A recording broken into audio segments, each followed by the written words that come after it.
Welcome back, guys, to our playthrough of Pokemon Blue.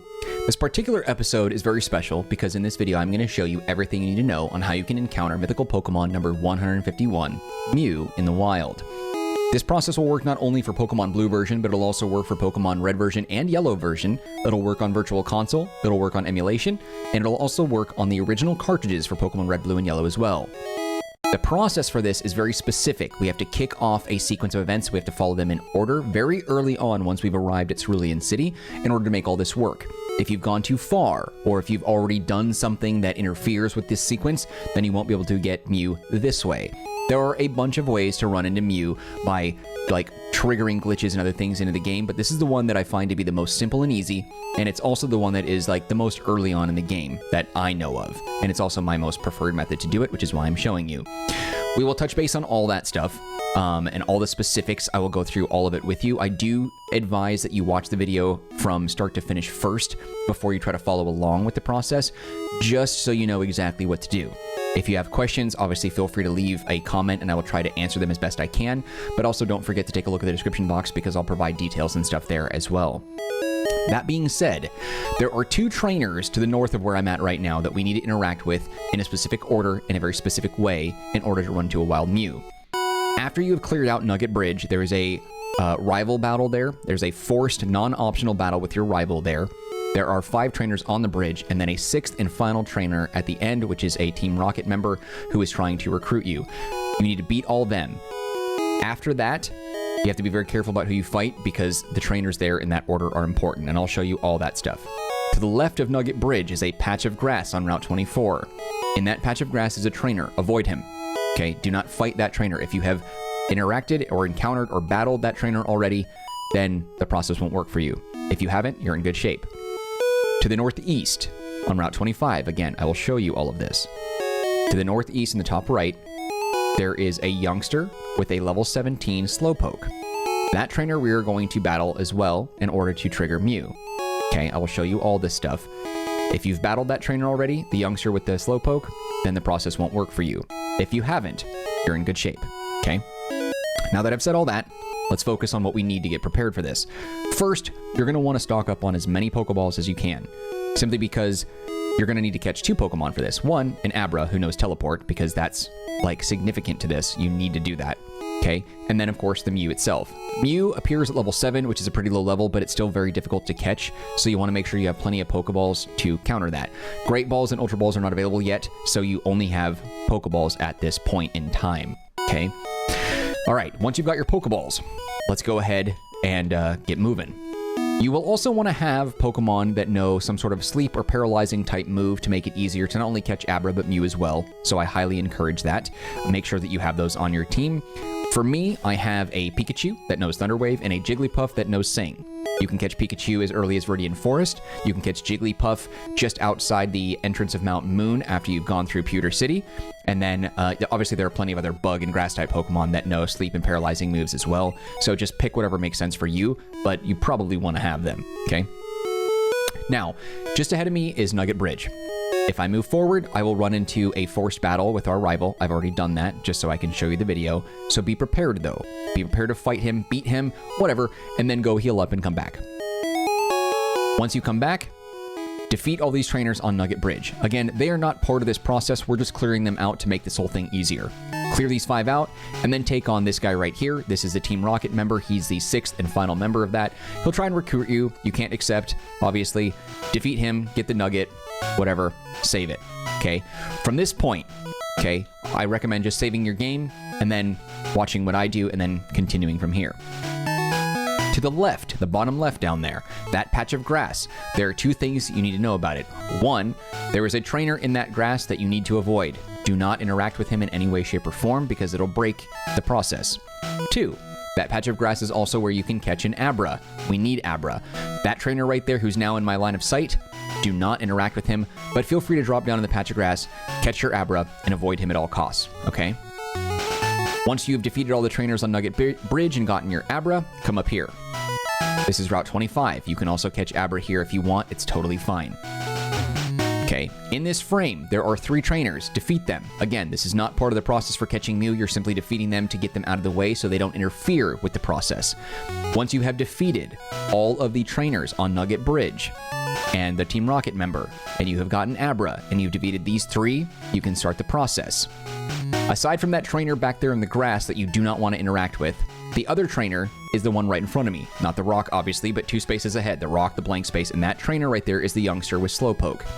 Those 2 trainers are crucial and pertinent to the process. If you have beaten either one of them, or talked to them in any way, which would obviously trigger the battle, then the process won't work for you.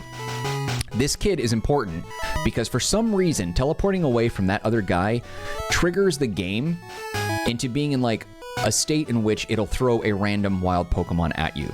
Now, it's not exactly random, although it might seem like it. But the next Pokemon you beat after teleporting away from him is what decides what Pokemon that you encounter in the wild. For some reason, Slowpoke is that Pokemon that triggers Mew. They have a relationship somewhere along the line in the programming for the game's files. I don't know how or why, but Slowpoke is the key, okay?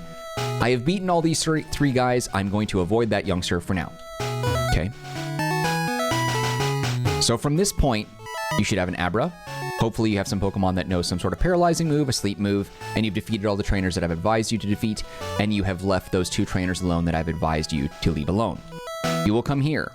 If I take 1 step down, that trainer will see me and initiate the battle. We are going to save it. Okay.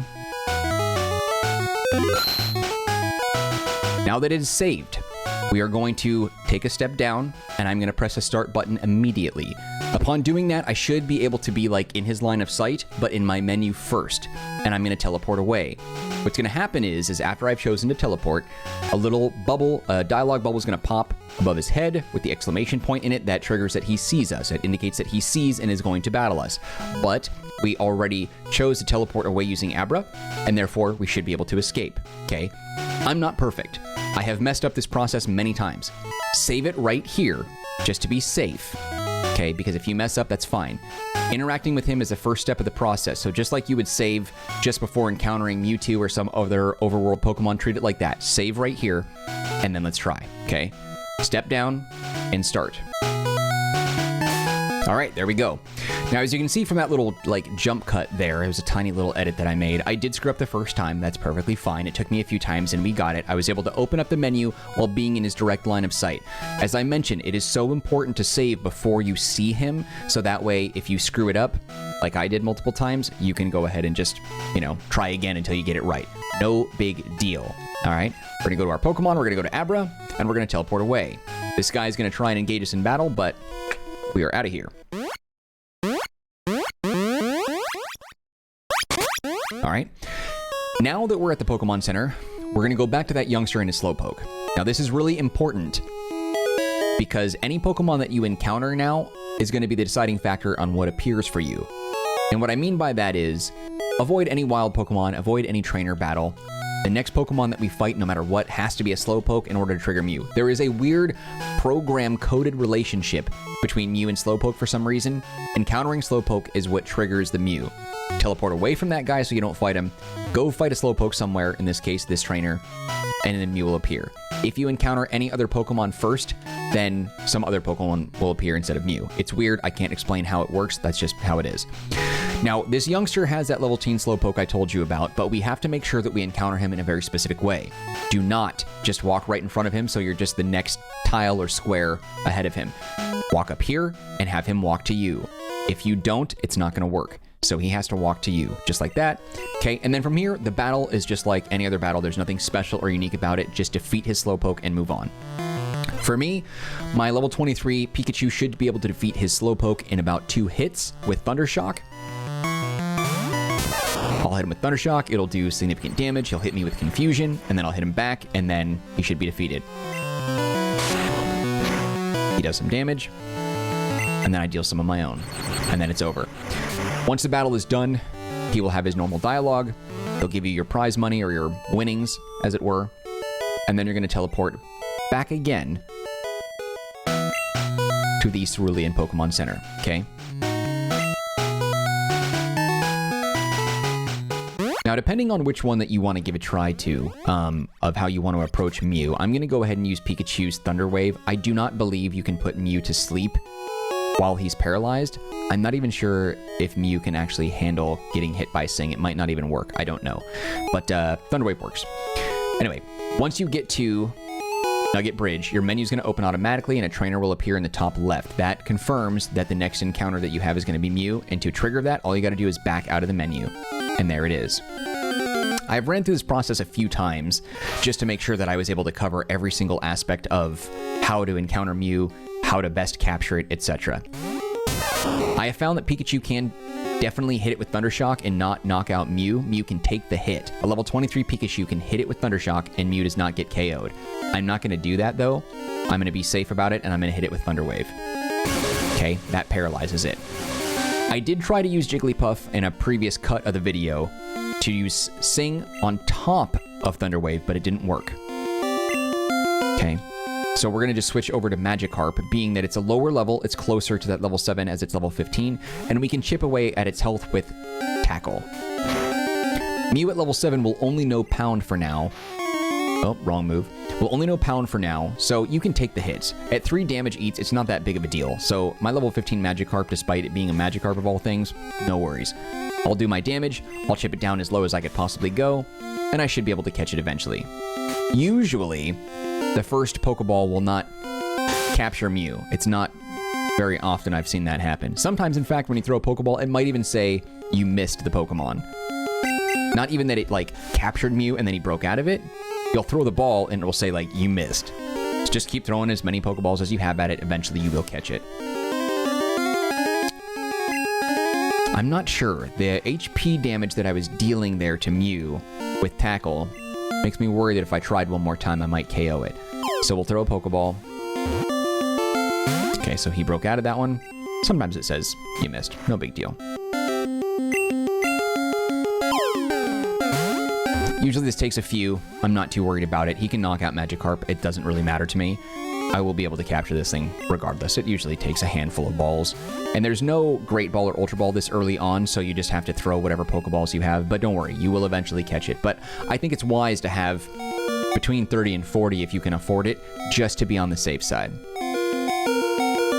There we go. Boom, see? How many was that? Less than 5? Perfect. All right, so we got Mew. So rare that it is still said to be a mirage by many experts. Only a few people have seen it worldwide. Okay, no nickname. We're going to go ahead and toss it to the box. And then we're just going to go right back down. I could have teleported, but whatever.